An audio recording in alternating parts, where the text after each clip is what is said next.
Bonjour, bonsoir à tous, c'est Antoine alias Anubis pour une vidéo spéciale actualité du Racing Club de Lens. On va parler de l'actualité très récente du club, il y a pas mal de choses qui ont circulé.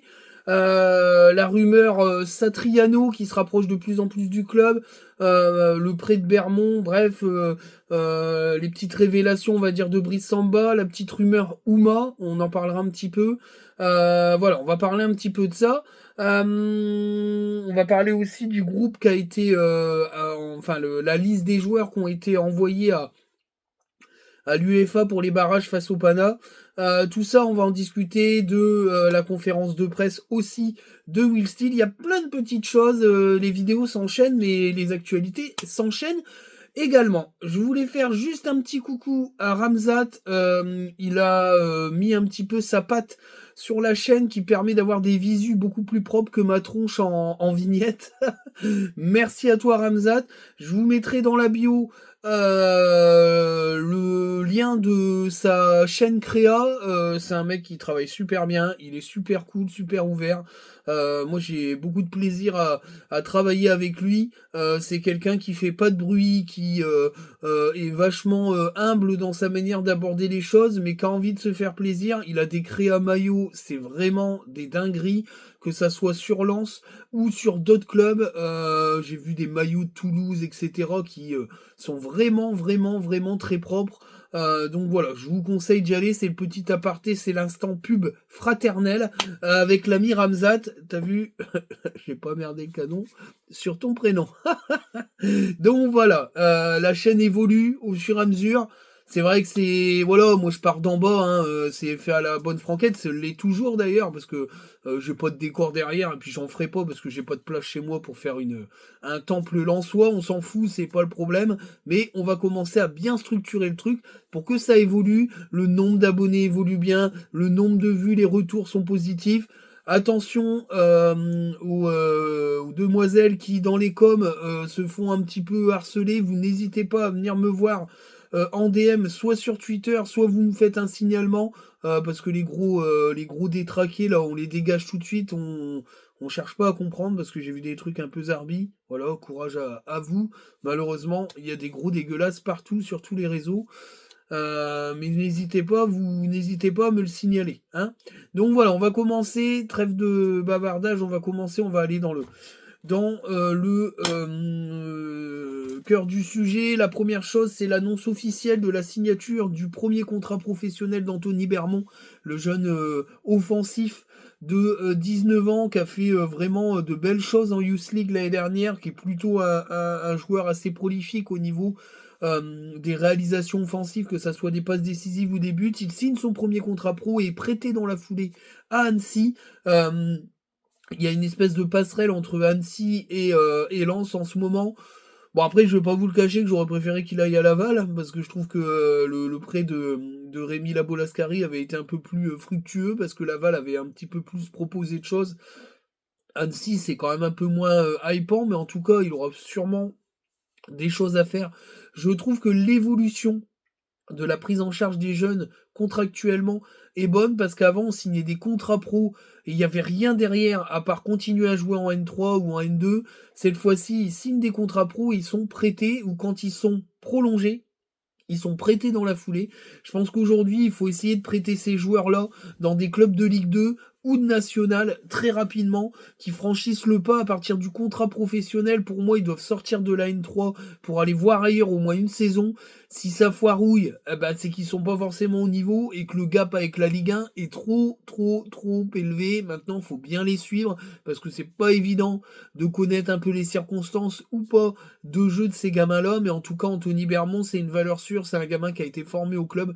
C'est un offensif assez polyvalent qui pourrait rentrer un peu dans la manière de jouer de Will Steele. En tout cas, moi, ça me hype de savoir que ce genre de gamin a au moins des chances, parce que quand on a des offensifs à Lens qui plantent un petit peu, on a du mal à les garder, on a du mal à les lancer, on a du mal à former des joueurs offensifs. En sachant en plus que je pense que ce prêt-là est bénéfique parce que la N3 semble avoir trouvé une espèce de rythme de croisière en prépa très intéressante avec un gamin qui est en train d'éclater tout. C'est Haït Mou, là, celui qui est parti de Valenciennes. Alors, pour en avoir parlé avec des Valenciennois, ils comptaient clairement sur ce jeune gamin pour devenir une espèce de d'ovni en national pour essayer de renvoyer le club en Ligue 2. Malheureusement, je pense que le joueur a décidé autrement. Il est assez jeune, mais en tout cas, il a fait une prépa de folie. Il marque but sur but, il fait passe décisive sur passe décisive. C'est quand même assez complet et ça va pouvoir peut-être suffire à galvaniser cette N3 qui est pas passé loin de la remontée en National 2 parce que la National 2 c'est quand même assez rare dans les centres de formation, mais bon, on n'était pas loin. En tout cas, voilà, il faut se rappeler que ces gamins-là, ils jouent contre des darons, hein. Ils jouent contre des mecs qui ont 30 ans, hein. C'est pas une division de jeunes, hein. C'est de la National 2, c'est des équipes qui sont matures avec des mecs qui ont déjà vu les niveaux au-dessus. Donc faut quand même se rendre compte du niveau à laquelle joue la réserve. Et c'est des gamins qui ont même pas 22 ans, hein, pour la plupart d'entre eux. Il y en a qui sont promus de U19, donc c'est vraiment des bébés qui affrontent des pères de famille, hein. Donc voilà, c'est assez particulier. Mais c'est là aussi que la formation à la française excelle quand même parce qu'on a réussi à faire en sorte que les équipes réserves des grands clubs puissent jouer dans des niveaux qui sont quand même assez élevés, ce qui permet de sortir des joueurs avec un bon niveau. Voilà. Alors, dans le rayon des jeunes, on va parler de Chichouba. Chichouba est quand même en instance de départ. Moi, les retours que j'en ai, c'est que apparemment le club veut s'en séparer et eux, ils veulent un prêt. Voilà, ils veulent un prêt. Ils voudraient voir un petit peu pour le garder, mais le joueur souhaite quitter le club. Il a été extrêmement déçu de ce qui s'est passé la saison dernière et comment a tourné la prépa lui a pas plu non plus. Il a un entourage assez particulier, hein. Je veux pas rentrer dans les détails, mais voilà, c'est pas un environnement qui est assez stabilisant. Après, je m'en fous, hein, moi je dis ce que je pense. Et puis les retours, tout le monde, vous savez, même dans la formation, les gens parlent et l'entourage est très particulier chez Chichouba. C'est beaucoup sa mère qui s'en occupe, mais à contrario d'Eli Wahi, c'est pas forcément la même façon de faire. Et je pense qu'ils n'ont pas accepté, ils n'ont pas vraiment goûté au choix d'huile style et ils ont déjà été extrêmement échaudés par ce qui s'est passé la saison dernière. Alors pour la petite histoire, pour ceux qui n'ont pas suivi, Chichouba, à la fin de la première partie de saison dernière, a été voir la direction pour demander un petit peu son temps de jeu et pourquoi pas évoquer un prêt en Belgique. La plupart des clubs belges le suivent de très près, ce jeune joueur, qui a un talent certain. Et Franck Hayes n'a pas voulu le faire prêter, tout simplement parce qu'il voulait garder son effectif tel ce qu'il voulait et lui a promis du temps de jeu qu'il n'a jamais, jamais, jamais eu. Ça a été très compliqué, ça a été très tendu entre l'entourage du joueur et Franck Hayes. C'est aussi un des griefs qui a été fait de la part de la présidence à Franck Hayes, la visualisation qu'il avait de la formation lançoise. Il a été extrêmement critique envers Eric Sassadourian en considérant que les jeunes n'étaient pas au niveau et qu'il n'y avait aucun jeune capable de jouer en Ligue 1. C'est peut-être le cas, mais en tout cas, il pouvait quand même jouer 10, 15, 20 minutes. Quand on voit les entrées de Thomasson, de Fulgini la saison dernière, il aurait pas pu faire pire. Mais voilà, il était ancré dans un système où c'était des bonhommes qui devaient être titulaires et qu'il y avait que des bonhommes sur le terrain et les gamins, il en voulait pas ou très peu et qu'il en avait déjà assez dans l'effectif. Voilà, bon, après ça n'excuse pas le comportement un peu particulier de l'entourage, mais en tout cas voilà, lui il veut partir, mais Lens veut pas le vendre, il veut pas de vente pure, ils veulent un prêt parce qu'ils veulent pouvoir le récupérer, lui il veut partir, voilà. Donc c'est assez particulier, mais il y a de grandes chances que Chichouba n'y soit pas, d'ailleurs il est pas dans la liste, on en reparlera après parce que c'est pas anodin, il n'est pas dans la liste pour les barrages de la Conference League. Alors, on va parler de l'info principale de ces derniers jours. C'est la rumeur Satriano qui a enflé partout. Que c'est sorti d'Italie, ça a été confirmé par Andrés Onrubia, qui est vraiment très très solide, surtout sur tout ce qui est sud-américain. Et puis ça a été confirmé par Foot Mercato et enfin l'équipe. Martin Satriano, l'attaquant de 23 ans qui a été prêté 2 saisons de suite par l'Inter, à Brest, va sûrement signer à Lens avec un prêt, avec option d'achat d'une hauteur d'environ 6 millions d'euros. Moi, je suis assez content de ce type de recrutement. D'une, parce que j'avais trouvé sa saison très intéressante. Alors, bien sûr, c'est pas un serial buteur, c'est un super besogneux, c'est un Sud-Américain avec une vraie grinta de là-bas, l'Uruguayen. Il a marqué, je sais pas, 4 buts, je crois, la saison d'avant. La saison dernière, là, il est à 6 buts, toutes compétitions confondues. C'est quelqu'un qui fait jouer son équipe, qui est plutôt à l'aise dans un attaque à deux.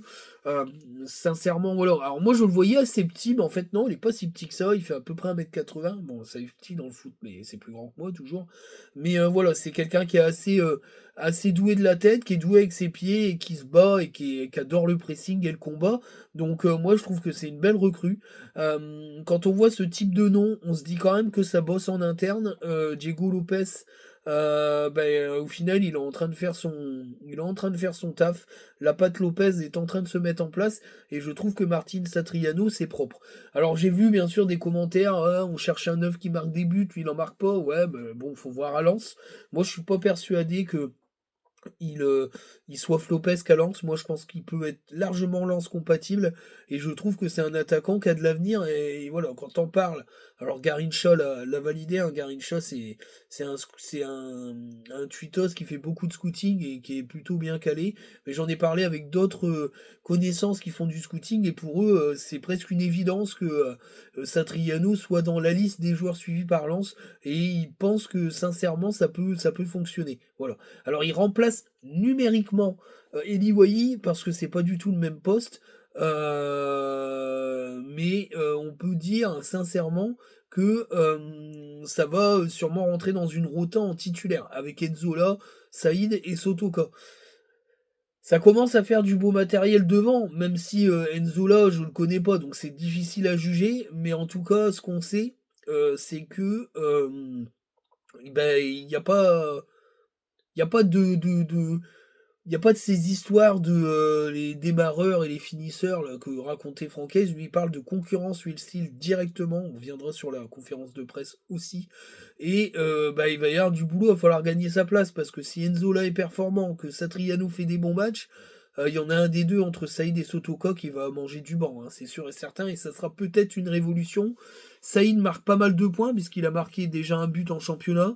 Mais Satriano et Enzola, s'ils sont en forme et qu'ils performent, ça risque d'être compliqué pour ces deux-là de s'imposer comme titulaire dans cette équipe. Enzola, moi j'attends de voir, même si la saison qu'il a fait à la Spezia est une super saison, où il a marqué 13 ou 14 buts. Ça n'a pas marché à la Viola, mais enfin, si la Fiorentina s'est intéressée à lui, c'est qu'il avait les qualités pour jouer dans un club de ce niveau-là, et on parle de la Fio, qui est quand même pour moi, un des clubs qui compte en Italie. Donc j'attends de voir Enzola. Moi, je l'ai vu à l'entraînement, c'est un monstre. Hein. Il est physiquement très puissant. Donc à voir, à suivre euh, pour ce joueur-là.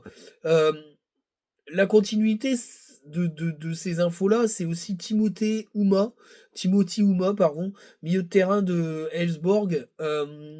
L'info est sortie il n'y a pas longtemps via un tweetos nordique, hein, du foot nordique, que Lens et Saint-Etienne auraient fait des offres à Elfsborg pour Timothy Ouma. C'est un milieu de terrain central, milieu de terrain offensif, plutôt plus offensif que milieu de terrain central. Ça indique clairement qu'on cherche un milieu de terrain offensif. Moi, j'entends les gens hein, sur Twitter qui me disent mais c'est bon. Bah non, c'est pas bon, parce que tu peux pas aller à la guerre avec DPDC et Angelo Fugini quand tu joues avec un numéro 10 derrière tes deux attaquants.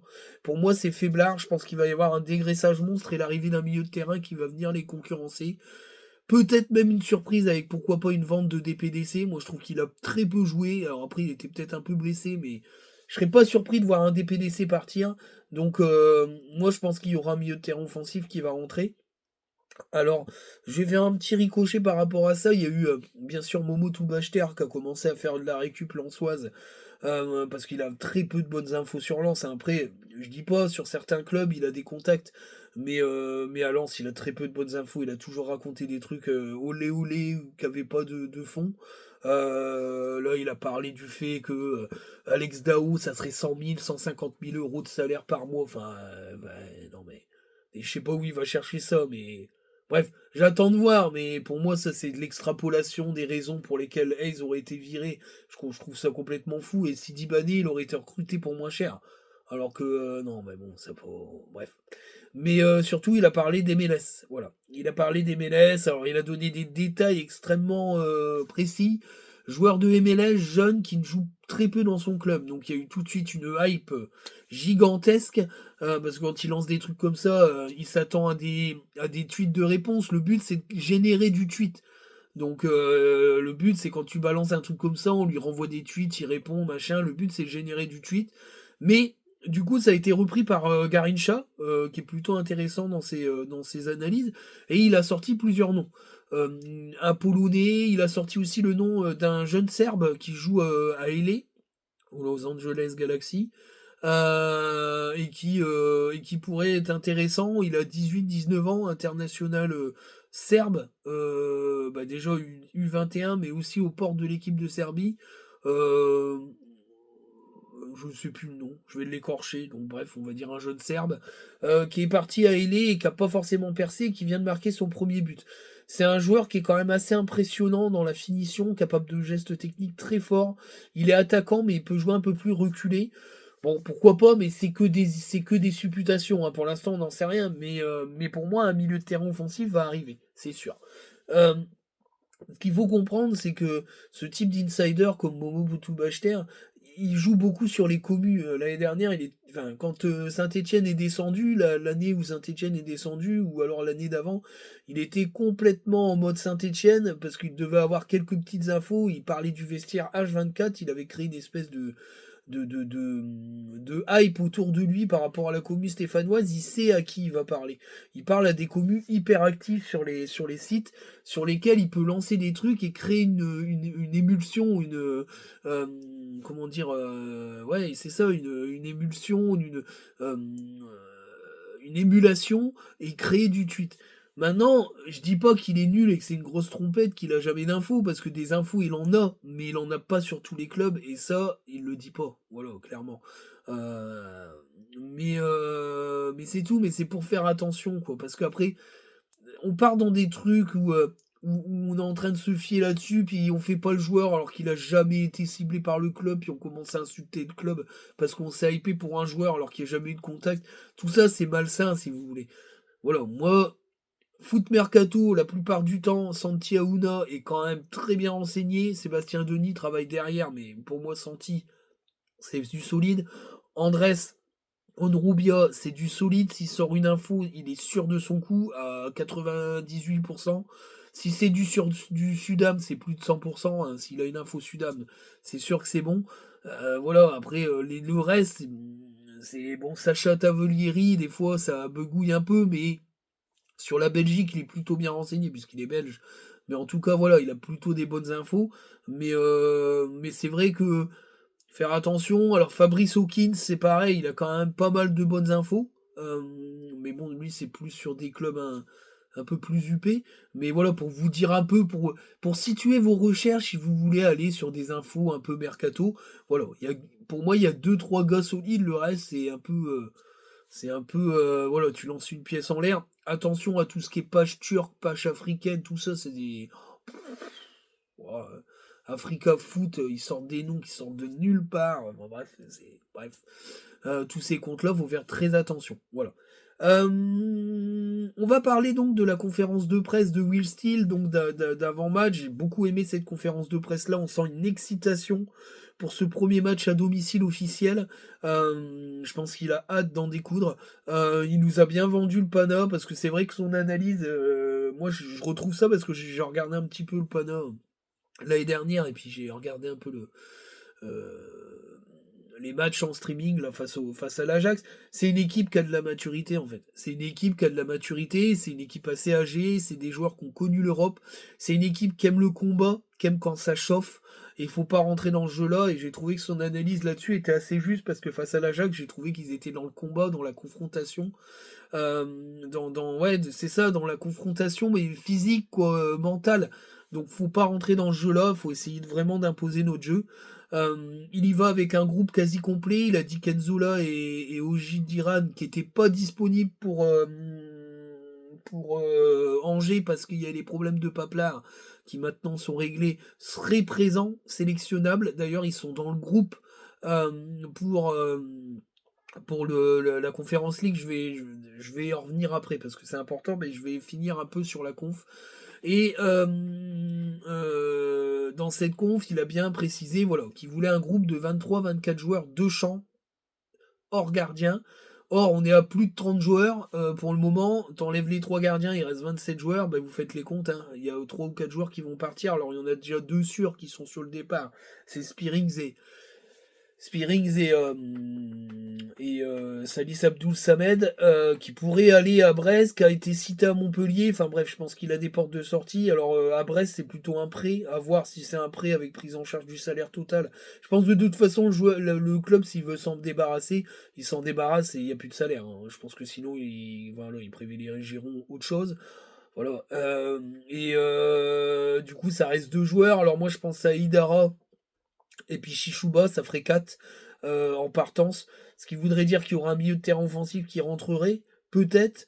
Et puis, comment il s'appelle Aïdara serait pas remplacé parce qu'il y a Malangsar et t'as une doublette Machado, Chavez. Donc pour moi, les mecs qui seront pas remplacés, c'est 3 mecs. Donc quand t'enlèves, ouais, t'as 30-31 joueurs. Quand t'enlèves les 3 gardiens, ça fait 27-28 joueurs. Il y a 3 joueurs qui vont pas être remplacés. Spearings, Samed et Aïdara, donc ça fait à peu près ça. Ça fait entre 24 et 25 joueurs. Chichouba serait remplacé. Donc je pense qu'il y aurait un milieu de terrain offensif qui rentrerait. Bon après il y a comment il s'appelle Anthony Bermond, je sais pas s'il faisait vraiment partie du groupe pro dans la tête de Wilson, mais en tout cas il est pas là. Mais voilà, ça donne un peu l'idée. Je pense qu'il y aura encore une recrue. De toute façon, il a appuyé dessus, il a dit qu'il fallait dégraisser hein, la conférence de presse, il l'a dit clairement, je pense que là-dessus, lui, il n'est pas dans une espèce de com un peu fourre-tout, lui, il dit les choses. Clairement, le message envoyé aux joueurs, il est clair, c'est vous allez partir. Et ça, c'est assez compliqué quand on... C'est pas la même com que Francaise qui utilise toujours un peu des éléments de langage ou footballistiquement il sait analyser les choses, il dit les choses, mais dans le fonctionnement il est beaucoup plus langue de bois c'est un peu dur, mais il utilise toujours des éléments de langage. Langue de bois c'est un peu dur parce qu'il n'était pas vraiment langue de bois, même si l'année dernière il l'était parce que je pense qu'il était plus du tout dans le mood. On en reparlera aussi de ça. Mais sincèrement ouais c'est ça, c'est lui, il cache pas les choses, il les dit, alors il les dit de manière diplomatique, mais il a clairement annoncé la couleur. Il y aura du dégraissage, il a annoncé le nombre de joueurs qu'il aimerait, et il a dit il y aura des renforts offensifs. Voilà, on va renforcer, étoffer le secteur offensif. Il n'a pas dit l'attaque, il a dit le secteur offensif, et c'est pour ça que moi je pense qu'il y aura l'arrivée d'un milieu de terrain offensif. La rumeur Ouma donne un peu l'idée, je pense qu'il cherche un milieu de terrain offensif pour compléter le pool de MO parce qu'il est pas gros. Alors bien sûr tout le monde me parle d'Andy Diouf, de Thomasson, mais les gars, ça c'est du bricolage. Andy Diouf à Bâle, il jouait jamais milieu de terrain offensif, il jouait box to box. De temps en temps, il dépannait en numéro 10, mais ça c'est dans vous inventez des postes à des joueurs, mais il faut de la comment dire, il faut que ça soit de la sûreté le truc. Faut pas faire des essais. Faut pas mettre Diouf en numéro 10 puis ça performe pas puis t'as pas de 10 derrière parce que s'il y en a un des deux qui se blesse entre Fujini et DPDC ou DPDC il nous fait une fantomas et qu'il est hors coup, mais t'as personne. Thomasson c'est pareil. Il peut pas jouer en numéro 10. Il est incapable de dribbler un joueur. Il a une caravane au cul. Alors bien sûr, en milieu de terrain défensif, il a un bagage technique suffisant et une grinta pour récupérer des ballons. Mais à un moment donné, il faut pas exagérer. Mais Diouf, c'est pas pareil. Moi, je pense qu'il n'est pas adapté à ce poste de numéro 10. Je pense qu'il a besoin d'être plus bas sur le terrain pour se lancer. Et là, Inaoui en 10, c'est pareil. Enfin, faut arrêter. À un moment donné, ces joueurs-là, c'est vraiment des milieux de terrain de défensifs avec une grosse capacité de projection. Ça n'en fait pas des numéros 10 sans trou. Hein. Voilà, moi, c'est mon avis. Donc je pense qu'il faut un numéro 10 pour en avoir 3. Tripler le poste, ça veut rien dire du tout parce que si t'as une méforme, t'as plus qu'un numéro 10, là au moins t'en as plus que 2. Et tu peux prendre un numéro 10 capable de jouer sur les ailes et d'être polyvalent. Ce qui recherche c'est ça parce que Ouma, il est capable de jouer au milieu, en centrale, il est capable de dépanner sur 2 types, il est polyvalent. Et je pense que ce qu'il recherche plutôt, c'est un milieu de terrain offensif capable d'être polyvalent sur les ailes. Moi, j'en suis persuadé. Moi, je pense sincèrement qu'il cherche ce type de joueur, un joueur capable de jouer 10, voire 9,5. Et on verra bien. Mais en tout cas, voilà, les choses sont claires. Il y aura encore peut-être une recrue derrière Satriano, si ça se fait. On l'espère en tout cas. Mais en tout cas, voilà, le club, ça bosse, ça bosse, ça bosse avec des noms qu'on n'aurait pas cru. Moi, c'est Triano. Enfin, j'aurais validé, mais j'aurais jamais cru qu'on irait tatiner, qu'on irait tâtonner pour aller le chercher, quoi. Et clairement, je suis assez étonné et plutôt bien étonné, agréablement surpris qu'on aille titiller un gars comme Satriano et qu'il soit intéressé par le projet. Alors après, j'écoute un peu le somme des Brestois, mais sans critiquer Brest, c'est quand même compliqué quand Brest est encore moins taillé que nous pour la Ligue des Champions, pour des mecs, d'aller là-bas. D'une, parce que ça peut être une énorme catastrophe industrielle, parce que la Ligue des Champions, c'est démesuré par rapport au club de Brest, avec tout le respect que j'ai pour Brest, et ils ont pas de thunes. Donc le problème, c'est que tu vas aller dans ce projet-là, tu vas jouer la Ligue des Champions, au bout de 4 matchs, et t'as pris 4 cartons, 4 défaites, bah t'es d'ores et déjà presque éliminé, t'as plus rien à jouer, puisque tu peux même pas être reversé en Europa League. Donc ça vaut pas le coup d'aller dans une équipe qui joue rien du tout, qui joue même pas... Voilà, alors après, il peut y avoir une bonne surprise, hein. J'ai jamais dit que Brest allait se planter, mais il y a de grandes chances que ça fonctionne pas. Et derrière, financièrement, il n'y a plus rien. Ils vont pas recruter des stars. Il n'y aura pas de stars. Il y aura zéro joueur avec Ligue des Champions, avec une expérience Ligue des Champions. Voilà, ça donne pas trop envie d'y aller en vrai. Donc je peux comprendre que ah bah ouais, mais nous on joue la Ligue des Champions. Bah ouais frère, mais tu peux jouer la Ligue des Champions si t'as pas de budget. Les mecs ils vont pas aller se lancer dans une aventure d'une fois puis se retrouver Keblo dans un club où ils vont devoir retrouver un club la saison suivante parce que le club s'est éclaté, et puis si tu fais une saison galère en Ligue 1, ta cote elle baisse. Donc voilà, moi je suis Satriano, il y a un club qui vient me chercher pour une Coupe d'Europe plus basse, mais avec des ambitions plus hautes, et un budget un peu plus stabilisé, une équipe qui tient la route, ben, je vais dans ce club-là, voilà, clairement. Après Satriano, il est pas fou, hein, ça fait 2 ans qu'il est en Ligue 1, il connaît les clubs maintenant. Donc Lens vient le chercher, je pense qu'il regarde à 2 fois, et apparemment il est déjà d'accord avec le club, donc c'est presque finalisé. Hein. C'est chaud quand même, c'est chaud. Donc du coup les drapeaux suédois, marocains, bon, on sait pas, hein, peut-être que ça va arriver, mais en tout cas l'Uruguayen il était pas le drapeau. Hein. Donc on sait pas trop, mais c'est vrai que c'était bizarre cette histoire de nouveau drapeau, ou alors c'était fait pour un peu brouiller les pistes, parce que comme ils savent que les mecs ils décortiquent tout, peut-être que c'était un peu pour brouiller les pistes. Voilà tout. C'est bien, parce que je pense qu'un drapeau uruguayen, il y en aurait pas mal qui auraient sorti Satriano, c'est sûr. Donc peut-être que c'est ça, hein, c'était peut-être un piège, on est tombé dedans les deux pieds, les deux pieds, mais bon. C'est comme ça. Alors, du coup, la suite de la conférence de presse est assez intéressante. Euh, euh, donc il a donné sa liste pour l'UEFA, donc il n'y a pas Spearings, il n'y a pas Samed, il n'y a pas Shishuba, Aïdara doit être dedans, en tout cas Enzo là est dedans, Diran est dedans. Il a clairement dit qu'il serait opérationnel et disponible pour l'équipe. Donc on va voir le groupe qui va être sélectionné, on va le savoir dans la journée, bon on s'en fout, c'est pas une actualité monstrueuse, on verra à ce moment-là. Et puis voilà. Alors ensuite, il y a eu l'intervention de Brice Samba, alors qui a donné une info assez importante. C'est pour ça aussi que j'en parle. Brice Samba a confirmé qu'il sera encore lensois la saison prochaine. Alors il a tourné le truc où il laisse toujours une porte ouverte parce que c'est le foot. À 2 jours du la mercato, il y a 40 millions d'euros qui arrivent sur la table. Je suis sûr qu'on perd Brice Samba, mais bon, il a clairement expliqué qu'il n'était pas forcément hypé par un départ et que faire une année de plus à Lens c'était très bien. Donc je pense qu'il sera parti l'année prochaine. Donc ça c'est un dossier qui va être très important à gérer. Ce qui est important c'est qu'on garde notre gardien titulaire parce que quand on voit le pool de gardiens derrière ça fait quand même peur. Bon Petric pour moi il fait pas partie de la rota, hein, c'est un mec de vestiaire. Mais Kofi il a pas le niveau clairement. Bref pour moi il a pas le niveau. Mais bon. Moi, je l'ai vu en prépa, j'ai pas l'impression que ce gars-là a le niveau. On verra en Coupe de France la tronche, mais il a le niveau pour jouer le maintien ou le milieu de tableau de Ligue 1, mais pour jouer plus haut, ça me paraît très très juste. J'en ai reparlé hein, avec des suiveurs du championnat belge. Pour eux, voilà, c'est un deuxième gardien, mais il pourra jamais prendre la place de titulaire dans une équipe ambitieuse comme Lens. Voilà. Donc à suivre. Après, voilà, il a du talent sûrement, mais il est au-dessus de l'ECA, je pense. Mais il est bien en dessous de Brice Samba. Il y a un écart, il y a des gardiens entre les deux niveaux, quoi. C'est ça que je veux dire.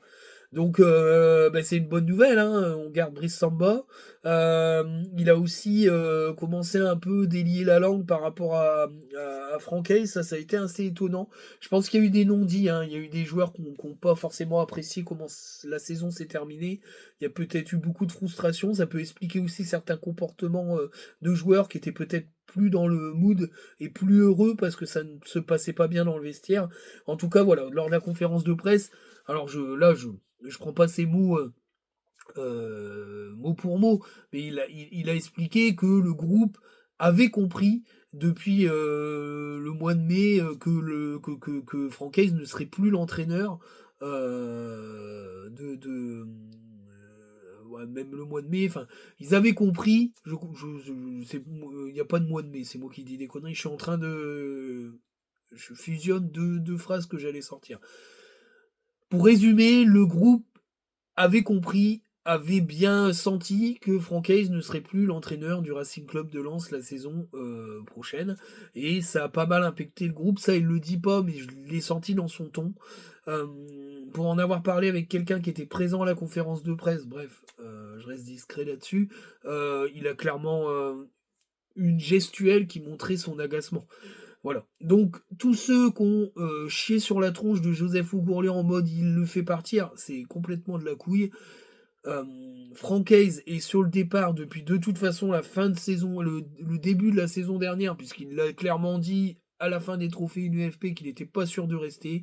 Il est resté, pas forcément dans un mood euh, de vouloir rester. Ça s'est envenimé pendant des mois parce qu'il y a eu des choix, il y a eu un démarrage de saison très difficile avec un recrutement mauvais, mal géré. Alors mauvais dans le sens où il est mal géré, avec l'arrivée d'un joueur hyper cher, qui est Wai, mal utilisé, où ça s'est pas forcément bien passé. Il y a eu Spearing, ça a parti en couille. Il y a eu des choix sportifs qui n'ont pas plu en haut lieu. L'histoire de Cortés qui a été mis de côté alors qu'il est talentueux, tout ça parce qu'il venait des Millonarios et que ça a été fait via Joseph Ougourlian, ça n'a pas plu du tout à Francaise qui a considéré ça comme un espèce d'arrangement financier entre Lens et les Millonarios parce que c'est le retour que j'en ai eu parce que j'ai essayé un petit peu de gratter, d'avoir un peu plus d'infos. Apparemment l'histoire de Cortés c'est que Francaise lui considérait que c'était une magouille de club. Sauf que c'était pas du tout le cas parce que Joseph Ougourlian a fait venir Cortés parce qu'au Millonarios, on lui a dit ce gamin-là, c'est un crack. Il a vu l'analyse du joueur en Coupe du Monde, parce qu'il a joué la Coupe du Monde où il a été très bon et il a eu plein de retours d'entourage, on va dire connaisseurs du foot qui lui ont dit mais c'est un crack lui, il est chez toi là-bas, Millonarios. Et il a eu des offres de clubs européens, il a réfléchi, il s'est dit on va le faire venir chez nous, il a le niveau. Sauf que Franck Hayes l'a pas entendu de cette oreille-là et a considéré que c'était un arrangement du président, ou enfin du propriétaire au Gourlian et que il avait pas envie de voir ce joueur-là et qu'à l'entraînement il le trouvait bof alors que mine de rien ses entrées étaient plutôt intéressantes. Il a marqué un but, j'aurais bien voulu le voir plus que certains autres joueurs qui étaient nuls à chier et voilà. Mais tout ça, ça a contribué à toxifier la relation entre Franck Hayes et le propriétaire du club, parce que la direction était pro-Franck Hayes, hein. Il y avait un tandem qui était comme ça entre Franck Hayes et Pouille, et tant mieux, parce que ça a fonctionné pendant 3 ans magnifiquement. Mais là, après, le problème, c'est que quand t'es comme ça, mais que t'es contre celui d'au-dessus, c'est un petit peu compliqué. L'arrivée d'Herbert claqué, Mike Mott, ça part en couille, tout ça a complètement énervé le président, il a tapé du poing sur la table, et à ce moment-là, c'était déjà fini, Franck Hayes était déjà partant, et ça a niqué la fin de saison. Voilà, clairement. Et la sortie de, euh, de Brice Samba là-dessus était un petit peu une espèce de déliage de langue, même s'il n'a pas été précisément. Là, c'est moi qui vous donne un petit peu les bribes d'infos que j'ai eues par rapport à ça. Voilà, alors personne n'est tout blanc n'est tout noir, hein, bien sûr. Hein, Joseph Ougourlian, il a merdé le canon, comme Franck Hayes a merdé le canon dans ses choix sportifs et tactiques. Et Pouille a un peu merdé le canon en laissant la gabegie partir en couille et en faisant des mauvais choix d'hommes, parce que c'était lui quand même qui faisait les choix à la base et qui était validé par une espèce de confiance par Joseph Ougourlian. Voilà, donc puis il y a eu l'histoire de Diego Lopez qui a été qui voulait être mis en route par Joseph Ourlian dès l'hiver et qui a été refusé par Arnaud Pouille et Franck Hayes parce que Franck Hayes il était là-dedans. Voilà. Bref, c'est pour vous expliquer que les gens qui pendant des semaines ont dit que la réflexion était très récente, c'est faux. Franck Hayes savait qu'il partait et il l'a dit, moi je vous le dis, il l'a dit à ses cadres. Ça a été dit à une partie de ses cadres qu'il était partant, qu'il ne resterait pas la saison prochaine, et ça a eu une énorme influence sur la fin de saison. Voilà. Chapitre clos, je parlerai plus de Francaise, basta, qui s'amuse à Nice, tant mieux pour lui. Ciao. Voilà. En tout cas, voilà un petit peu ce qui est passé dans la conférence de presse. Donc, voilà un peu pour les actus du club. Ça va s'accélérer. Je pense que d'ici une bonne semaine et demie, tout le monde sera là. Il y aura la nouvelle recrue en attaque. On espère que Satriano, ça va se faire. Et puis il y aura sûrement un milieu de terrain offensif. Moi, je le souhaite. Après, s'il n'y en a pas, il n'y en a pas. Mais pour moi, s'il y a un milieu de terrain offensif qui arrive, ce mercato-là, ben, je suis désolé. Il aura été bien géré et il aura de la gueule. Voilà. S'il n'y a pas des mots, ça serait une petite déception de ma part, mais ça reste quand même un bon mercato. Voilà, pour résumer un peu ma vision des choses.